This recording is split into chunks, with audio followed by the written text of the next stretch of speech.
মহারাজ তারে বাবে আপনি নকরিব চিন্তা রাজ্য দশে মানে যত অবখিষ্ট প্রথম যুবককে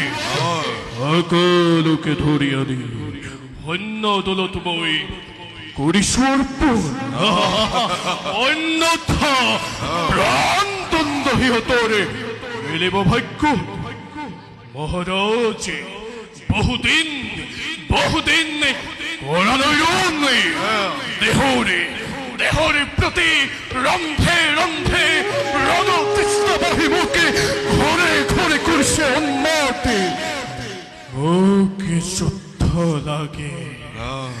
মুখে